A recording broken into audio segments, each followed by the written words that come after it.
Hello everyone and welcome back to Double Play Baseball. In this video, Ryan and I are going to go over the Padres 2022 offseason and then make our predictions and preview for their 2023 season. This is a continuation of a series in which we are previewing the 2023 season for each team in Major League Baseball. We're starting it this week with the NL West. We're also trying to bring some creators on. So the next couple divisions, we're going to have some different creators on. So make sure you stick around for your favorite team. And to make sure that you guys see that video, make sure you go down and subscribe, hit the notification bell, hit the like button, and you can check out the playlist for all the rest of our predictions and previews. But Ryan, let's talk about the Padres because they had one crazy offseason. Yeah, they were very busy this offseason. We'll start off with the notable additions. The biggest one was obviously Xander Bogaerts. You signed him to that big 11-year, $300+ million deal. You keep some of your relievers like Robert Suarez and Nick Martinez. You add some veteran bats like Nelson Cruz and Matt Carpenter, and then get a back-end starter in Seth Lugo. And then kind of they lose some big pieces as well. Some guys they traded for, Brandon Drury and Josh Bell. You lose another starter in Sean Manaea. Will Myers and potentially Jurickson Profar, who's yet to sign. So very busy on both ends of the spectrum. They add a lot of guys. They lose some guys who have been key contributors for a few years now, and also some guys who are some fresh faces who they just didn't re-sign. But Jack, which one of these was kind of the biggest one, and what will be most important to them? I mean, you got to go Xander Bogaerts.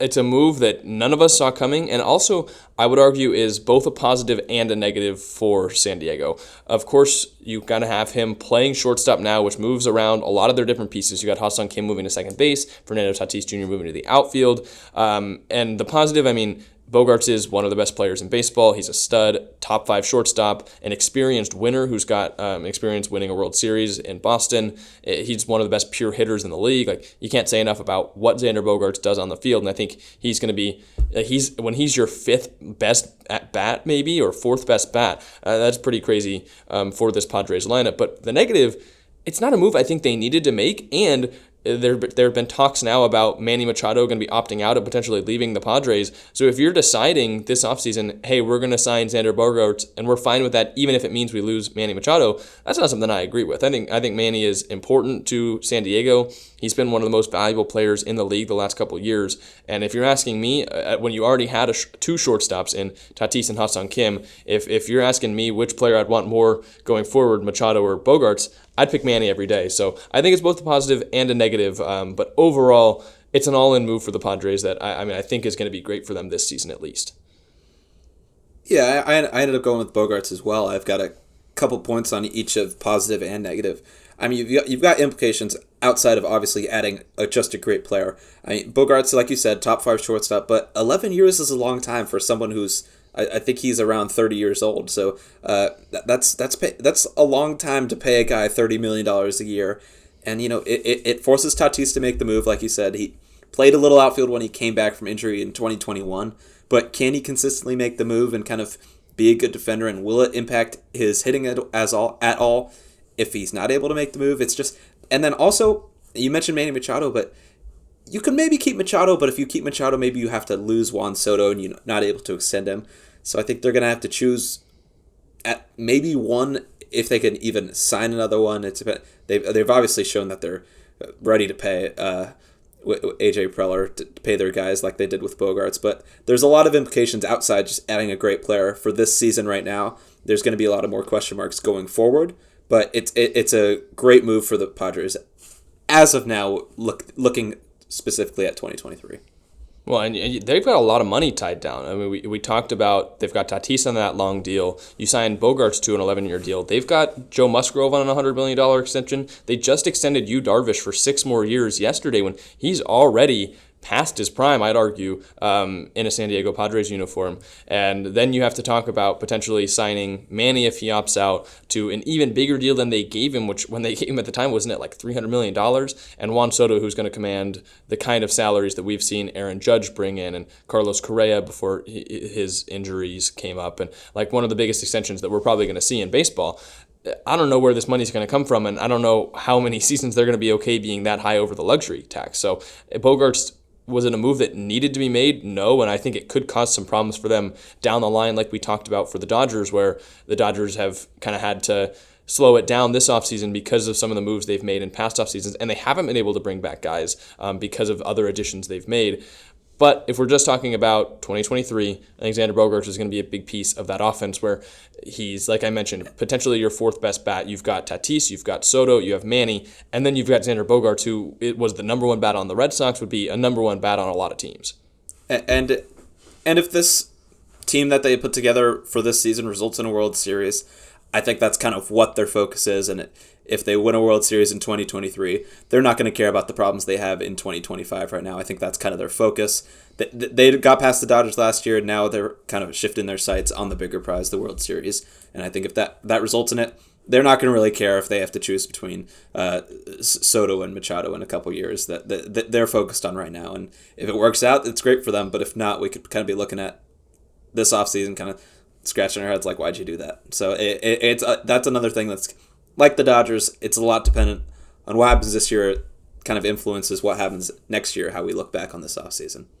Yeah, but I think overall Padres fans have to be happy. I mean, they haven't been this relevant in a very long time, and they're going all in. They're the team that traded for Soto. They've signed Xander Bogaerts, and they're going to look to extend some of these guys as well. And they're not afraid to spend money, which you can't say about a lot of teams in Major League Baseball anymore.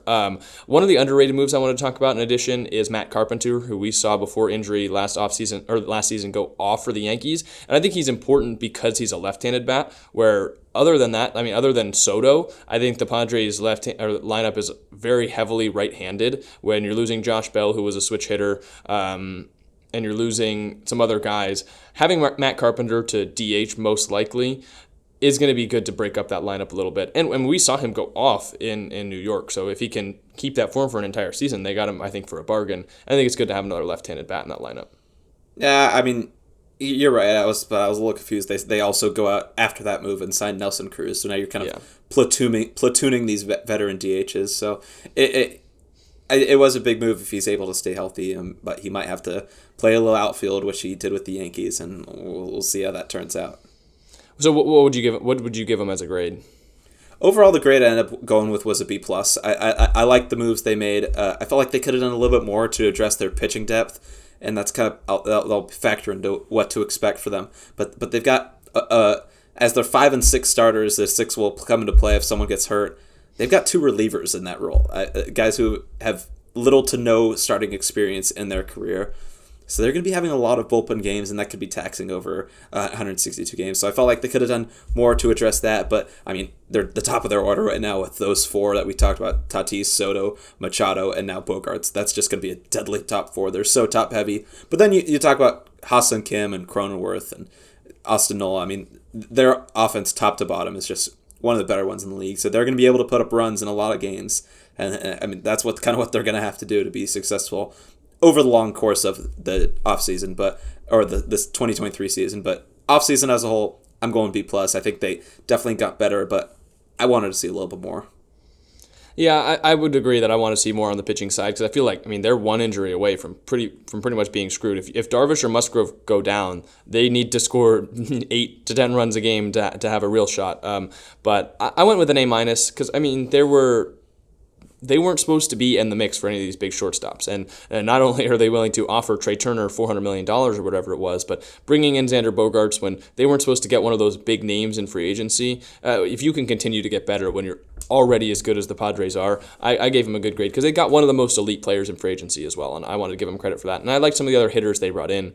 I thought they made better decisions than bringing back a Josh Bell or a Brandon Drury, who I'm not sure would have fit in their long-term plans. But a Carpenter and Nelson Cruz can play this season and potentially will them to a World Series and help them out in some big moments. And Bogaerts is obviously a great player. So I went A-. You talked about what to expect. For me, I think with the lineup that we're talking about and some of the pitching they do have at the top of the rotation, this is going to be the best chance that they have at the division in quite some time because we talk about the Dodgers. I don't know whether the Dodgers one's already come out, but we talked about the Dodgers having a slower offseason, and the Padres gained a lot of ground. And not only that, they did beat them in the postseason last year. So I think this is the best shot that the Padres will have at the NL West in quite some time. And that's what I would expect this season, for them to give the Dodgers a real run for their money at the top of the division. Yeah, I think what to expect, a chance to finally win the division. But what I was talking to my friend who's a Padres fan recently, I think what's really to expect from this team is another playoff run. I think that's kind of what they're built to do. I don't know if they'll win the division just because of the lack of depth we talk about. But if you get into a playoff series where you have those top three that we've kind of talked about, Snell, Musgrove, and Darvish, and then that lineup, if you're healthy, that's very dangerous come playoff time because you really only need 3, maybe 4 starters in a playoff series. And with the back end of the bullpen as good as it is, we saw if Hader can be what Hader's been in the past, that's just such a dangerous team come October. And I think that's what I'm really worried for. Not as much the division because over 162 you need depth. But if the Dodgers run into the Padres in the playoffs again, I won't be confident this time around. I was this last season, obviously. That went wrong. So a team that gets better and more playoff focused, that's what I'm going to be scared for. I remember when we talked about Carlos Correa when he was going to be a Met, and we were saying that they might have the best lineup in baseball. I mean, you just look around the diamond for the Padres. You got Austin Nola behind the plate. Cronenworth moves from second to first. Ha-Sung Kim, Xander Bogaerts, and Manny Machado round out the infield. And then we don't know exactly how they're going to do the outfield yet, but I would assume it's going to be Soto in left, Trent Grisham in center, and then Fernando Tatis Jr. in right, and a DH combination of Matt Carpenter and Nelson Cruz. That's insane. I mean, that sounds like an MLB The Show kind of like franchise lineup that we would make with signing all the free agents on the market and trading for guys like Juan Soto. That is an insane lineup where if the pitching holds up, they could definitely make a shot at the division. Yeah, and my bold prediction, it's not really bold, but my prediction for the Padres this upcoming season is I'm going to take a page out of your book. I'm going to say an MVP. You did this with the Marlins last year. You said a Cy Young. You were right on that one, so I'm going to go with the Padres. A MVP. I don't know who it's going to be. They've got Machado, who was second place last year. Juan Soto, who we figure kind of been a pick to win MVP the last couple of years. This might be the year. Tatis, who knows if he come back. They've just got so many guys who can win MVP. So I'm taking a page out of your book, and I'm saying A MVP for the Padres. I'm not picking a player. No, I think that's fair, because my take is that Fernando Tatis is going to have an MVP caliber season, but I don't think he's going to win it. So I don't think it's going to go to a Padre. I think Tatis, we're going to look at the end of the season and say, Fernando Tatis deserved the MVP award. But with all the stuff that happened with him last year, with him having to face his suspension the last couple games at the beginning of this year, I think voters are gonna snub him a little bit because I think the voters are fickle. You sour them by having a suspension due to steroids last year. You're gonna miss some games. They're gonna be looking for every reason not to give it to a guy like Fernando Tatis Jr. So I think he's gonna have a season where we look back and say, Tatis deserved it. Almost like when we look back and say Aaron Judge deserved this the MVP over Jose Altuve. It's going to be one of those seasons where forever we're going to say, Tatis was the real MVP this season, but I don't think he's going to win it. And I think that's kind of a random, weird take, but Fernando Tatis Jr., when I just did the right field rankings, he's so good. If he sees the field, he can win the MVP any single year, and I think he's going to be coming back with a vengeance this year. And when you've got guys like, you might have a Juan Soto right in front of him and a Manny Machado right behind him, there is more reason to pitch to Fernando Tatis than ever, because the last time we saw him, the lineup was him, it was Machado, and then some other guys. Now you've got Bogaerts, you've got Soto, you've got guys that have come into their own like Jake Cronenworth. Tatis is going to go off. I just don't think that he's going to get the respect that maybe he doesn't deserve, but would warrant in many other circumstances.